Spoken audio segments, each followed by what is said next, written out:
کہ ہم نے تمہیں کوثر عطا کی، فصلے، یہاں پر اب ادویات عرب کو اگر آپ سامنے رکھیں، وصلے نہیں ہے، وصلے کا کلمہ اگر ہوتا تو اس کا مطلب تھا کہ بعد میں کہیں جب وقت ملے تو نماز پڑھو، نہیں، وصلے نہیں ہے، فصلے عربی ادویات میں جہاں پر فعل کے اوپر فا کا حرف آتا ہے تو اس کا مطلب ہے کہ فوراً اس کام کو انجام دو، فصلے لربک، فوراً اپنے پروردگار عالم کی بارگاہ میں نماز پڑھو، فصلے لربک۔ یہاں پہ مجھے ایک نقطہ یاد آ رہا ہے کہ اکثر حضرات جو ہے پروردگار عالم کی بارگاہ میں یہ گلہ کرتے ہیں، یہ شکوہ کرتے ہیں کہ پروردگار مجھے تو نے بیٹا عطا نہیں کیا، بار بار مجھے بیٹی عطا کر رہا ہے تو، اور گلہ کرتا ہے، در حالانکہ وہ بہتر جانتا ہے۔ لیکن آپ دیکھیں کہ بیٹیوں کی عظمت کتنی زیادہ ہے، بیٹیوں کی فضیلت اسی سورہ کوثر سے آپ اندازہ لگا سکتے ہیں کہ مصطفیٰ کو اتنے بیٹے ملے جو مصلحت پروردگار عالم کی بنیاد پر اس دنیا سے رخصت ہو گئے، ابراہیم تھے، قاسم تھے، عبداللہ تھے، مگر کسی بھی بیٹے کی ولادت کے بعد خدا نے مصطفیٰ سے یہ نہیں کہا فصل فوراً نماز پڑھو، بلکہ جب بیٹی عطا ہوتی ہے تو اس وقت پروردگار عالم مصطفیٰ سے کہتا ہے فصل لے، اب بیٹی کی آنے کی خوشی میں نماز پڑھو۔ تو آپ اندازہ لگا سکتے ہیں کہ بیٹیاں اتنی بڑی رحمت ہوتی ہے کہ بیٹی عطا کرنے کے بعد خدا مصطفیٰ سے بھی یہی کہتا ہے کہ فصل لے لربک، اپنے رب کی بارگاہ میں نماز پڑھو۔ اچھا، نماز پڑھنے کے بعد کیا؟ فصل لے لربک وانحر، اور نہر کرو۔ اب یہاں پہ مفسرین پھر ایک خوبصورت جوہر یہاں پہ دکھاتے ہیں، ونحر کا کلمہ استعمال ہوا ہے، ذب کا کلمہ استعمال نہیں ہوا۔ اگر ذب کا کلمہ استعمال ہوتا تو اس کا مطلب یہ تھا کہ کوئی چھوٹا جانور ہو، دمبا ہو، بکرا ہو، بکری ہو، ذبح کرو، نہیں، ونحر کا مطلب یہ ہے کہ کوئی کیا، کہ اونٹ نہر کرو، بڑا جانور ہونا چاہیے۔ لہٰذا نہر جو ہے وہ صرف اور صرف نہر کا کلمہ اونٹ کے لیے استعمال ہوتا ہے، اور اونٹ جانوروں میں سے جو ہے حلال جانوروں میں سے سب سے بڑا جانور ہے۔ فلسفہ کیا ہے کہ پروردگار عالم نے نہر کا کلمہ استعمال کیا، یعنی بڑا جانور جو ہے وہ نہر کرو، اور نہر جو ہے ہمیشہ اونٹ کو کیا جاتا ہے۔ حضرات کیوں؟ وجہ کیا ہے؟ فلسفہ کیا ہے؟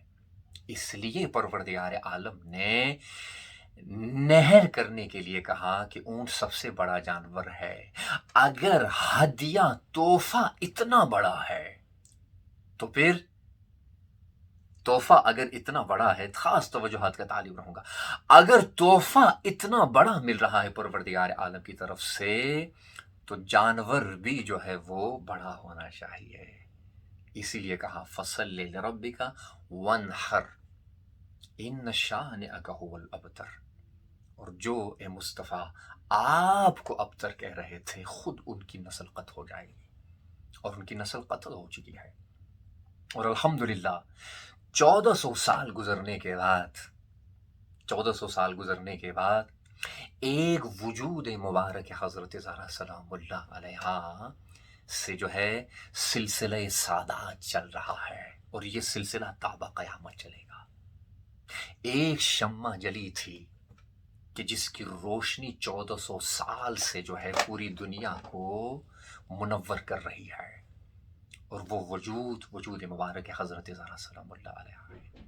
سادات کا سلسلہ حضرت زہرا سلام اللہ علیہا کے وجود مبارک سے چل رہا ہے، اور یہ تا قیامت چلے گا۔ اور اس سلسلے میں اگر آپ دیکھیں کتنے بڑے بڑے علماء سادات گزرے ہیں، علامہ سید طباطبائی، سید خوئی، اسی طرح آپ دیکھیں بڑے بڑے جتنے بھی سادات تھے، بڑے بڑے مراجع جو سید تھے، یہ کوثر سے مراد ہے، خیر کثیر اسی کو کہتے ہیں کہ 1400 سال سے یہ کثرت جو ہے، یہ خیر کثیر چل رہی ہے، اور یہ سلسلہ تا قیامت انشاءاللہ چلے گا۔ تو حضرات اسی لیے جس طرح کے رسول خدا صلی اللہ علیہ وسلم بیان فرماتے تھے کہ لو ان الریاض اقلام والبحر مداد والانس کتاب والجن حساب لا احصى فضائل علی ابن ابی طالب علیہ السلام، کہ اگر پوری دنیا کے دریا جو ہے وہ سیاہی میں بدل جائے، پوری دنیا کے درخت جو ہے وہ قلم بن جائے، اور اس کے بعد جن و انس حساب و کتاب کے لیے بیٹھ جائے، تب بھی فضائل علی ابن ابی طالب علیہ السلام کو نہیں لکھ سکتے۔ اور اسی طرح ہو بہو حضرت زہرا سلام اللہ علیہ کے بارے میں ہے۔ کیوں؟ اس لیے کہ امام باقر علیہ السلام بیان فرماتے ہیں، امام باقر علیہ السلام یہ بیان فرماتے ہیں، مستند روایت ہے، آیت اللہ انصاریان اس روایت کو نقل کرتے ہیں، وہ یہ بیان فرماتے ہیں کہ امام باقر علیہ السلام بیان فرماتے ہیں اپنی ماں حضرت زہرا سلام اللہ علیہ کی عظمت کے بارے میں، مولا امام باقر یہ روایت بیان فرماتے ہیں کہ آدم سے لے کر تاب خاتم جتنے بھی انبیاء گزرے ہیں، جتنے بھی انبیاء اور اولیاء گزرے ہیں، اگر کوئی نبی بھی رسول خدا صلی اللہ علیہ وسلم کے گھر آتا اور رسول خدا صلی اللہ علیہ وسلم سے یہ بیان فرماتے ہیں کہ زہرا کا رشتہ چاہیے، تو تب بھی رسول خدا صلی اللہ علیہ وسلم ہاں نہ کرتے، تب بھی رسول خدا صلی اللہ علیہ وسلم اس چیز کو ایکسیپٹ نہیں کرتے۔ کیوں؟ اس لیے کہ امام باقر علیہ السلام بیان فرماتے ہیں کہ رسول خدا یقیناً یہ فرماتے ہیں کہ ہم پلے زہرا جو ہے کوئی بھی نہیں ہے، ہم کف زہرا کوئی بھی نہیں ہے۔ اگر حضرت زہرا سلام اللہ علیہ کی شادی جو ہے امام علی علیہ السلام سے ہٹ کے کسی اور ہستی کے ساتھ شادی ہو جاتی، پھر رسول خدا فرماتے ہیں کہ زہرا یہاں پر ہوتی تو دوسرا شخص جو ہے وہ اس کی منزلت یہاں پہ ہوتی، برابری کبھی بھی نہیں ہوتی، جتنے بھی انبیاء آتے ہیں۔ یہ امام باقر علیہ السلام مستند روایت میں بیان فرماتے ہیں۔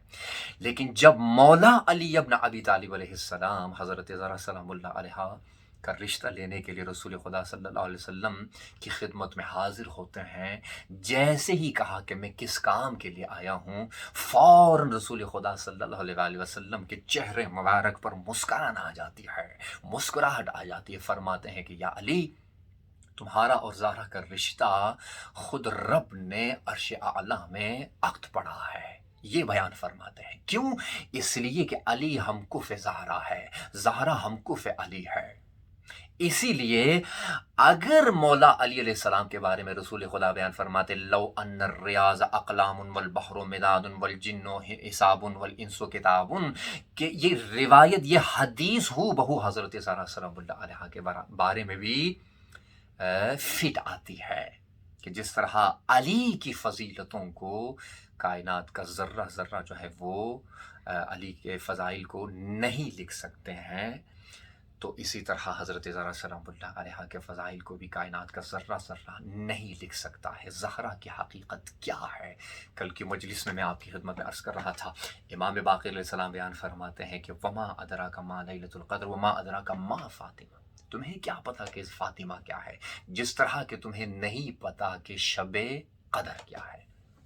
بس حضرات، یہ دوسری مجلس تھی، اور شخصیت حضرت زہرا سلام اللہ علیہ قرآن کی روشنی میں جو بہت ہی مختصر معروضات میں نے آپ کی خدمت میں عرض کیے۔ کل رات کی آخری مجلس میں انشاءاللہ سیرت حضرت زہرا سلام اللہ علیہ کے بارے میں آپ کی خدمت میں کچھ معروضات عرض کروں گا، مگر افسوس آپ دیکھیں کہ اتنی فضیلتوں کے باوجود، اتنی عظمتوں کے باوجود، رسول خدا صلی اللہ علیہ وسلم کی رحلت کے بعد یہ امت کس طرح صلہ دیتی ہے دختر رسول خدا صلی اللہ علیہ وسلم۔ مصیبت امیر المؤمنین اپنی جگہ، مصیبت عاشوراء اپنی جگہ، مگر مصیبت حضرت زہرا، پہلی شہید ولایت، پہلی مدافع ولایت حضرت زہرا سلام اللہ علیہ، کس طرح کس بے دردی سے، کس طرح ظلم ہوا ہے حضرت زہرا سلام اللہ علیہ۔ دنیا والوں کو بتا دینا چاہیے کہ جس بیٹی کے ہاتھوں پر رسول خدا آ کر بوسہ دیا کرتے تھے، جس بیٹی کو اپنی آغوش میں اپنے سینے سے رسول خدا صلی اللہ علیہ وسلم لگاتے تھے، اس بیٹی پر کتنا ظلم ہوا ہے۔ اللہ اکبر۔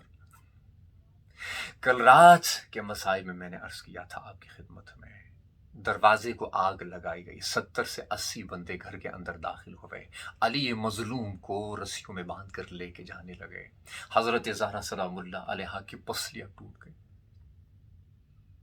چند دن گزرنے کے بعد حضرت زہرا سلام اللہ علیہا بستر پہ ہیں اور حالت ٹھیک نہیں ہے، کیفیت ٹھیک نہیں ہے۔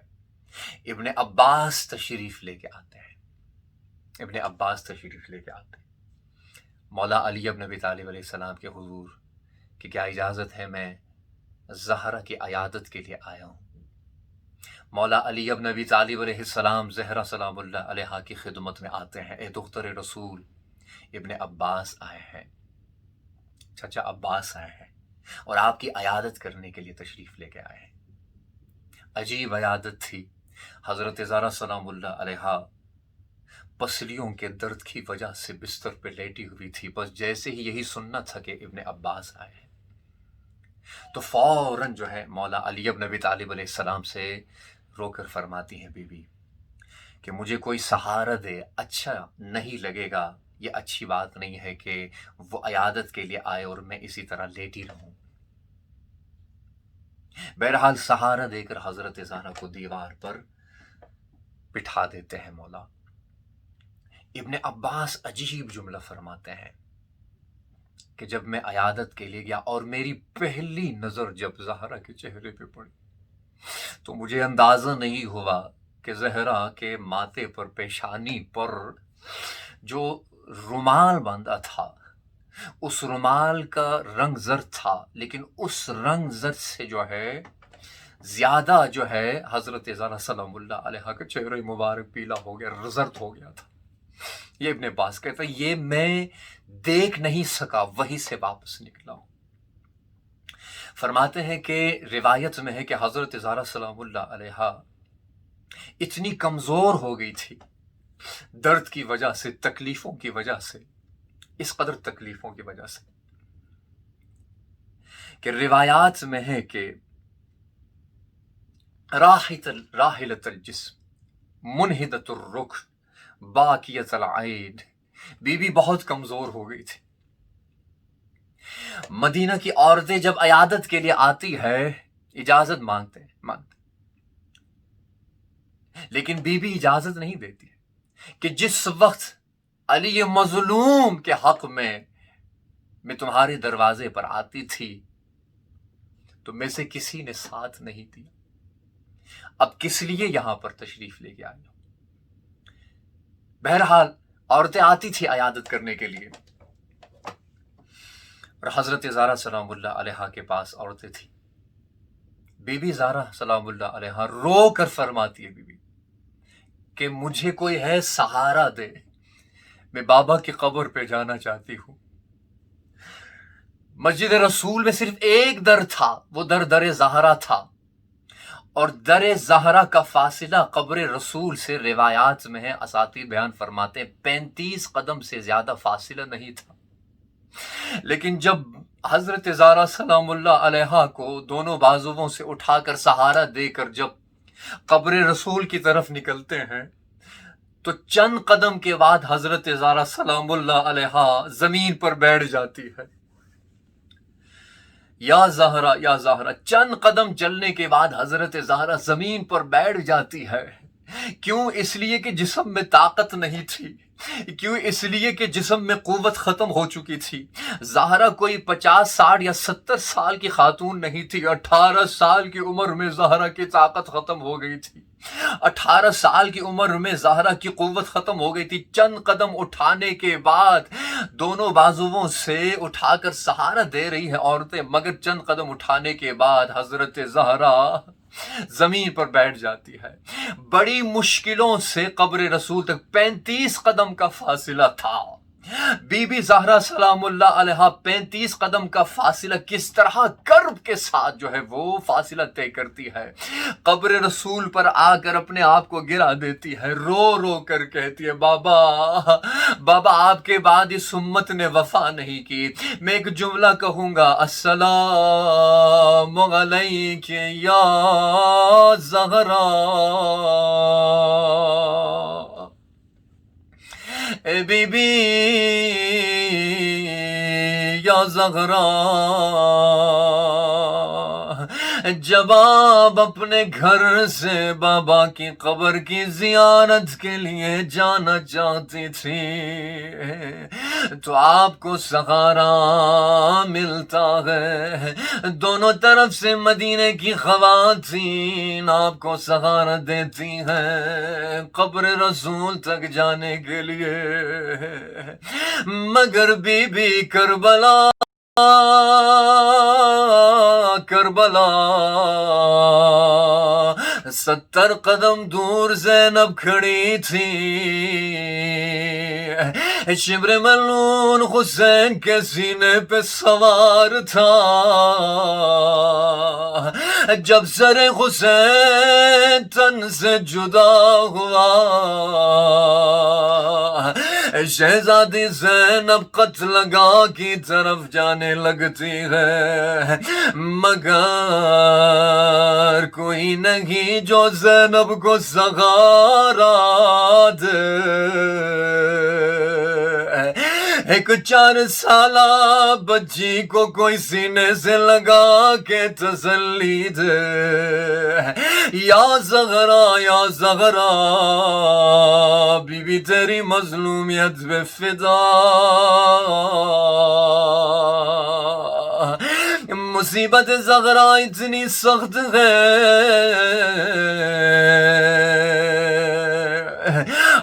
کسی نے حضرت زہرا سے پوچھا بی بی آپ کے بچوں میں سے آپ کا بیٹا حسن سب سے زیادہ رو رہا تھا، اس کی کیا وجہ تھی؟ بس یہی سننا تھا۔ حضرت زہرا رو کے فرماتی ہے میرا بیٹا حسن اس لیے سب سے زیادہ رو رہا تھا جب مجھے وہ ملعون تازیانہ مار رہا تھا گلی میں، جب وہ ملعون مجھے تماچا مار رہا تھا، ہاں میرا بیٹا حسن مجھے دیکھ رہا تھا، رو کر کہتا تھا اماں زہرا الا لعنت اللہ علی القوم الظالمین وَسَيَعْلَمُ الَّذِينَ ظَلَمُوا أَيَّ مُنْقَلِبٍ يَنْقَلِبُونَ۔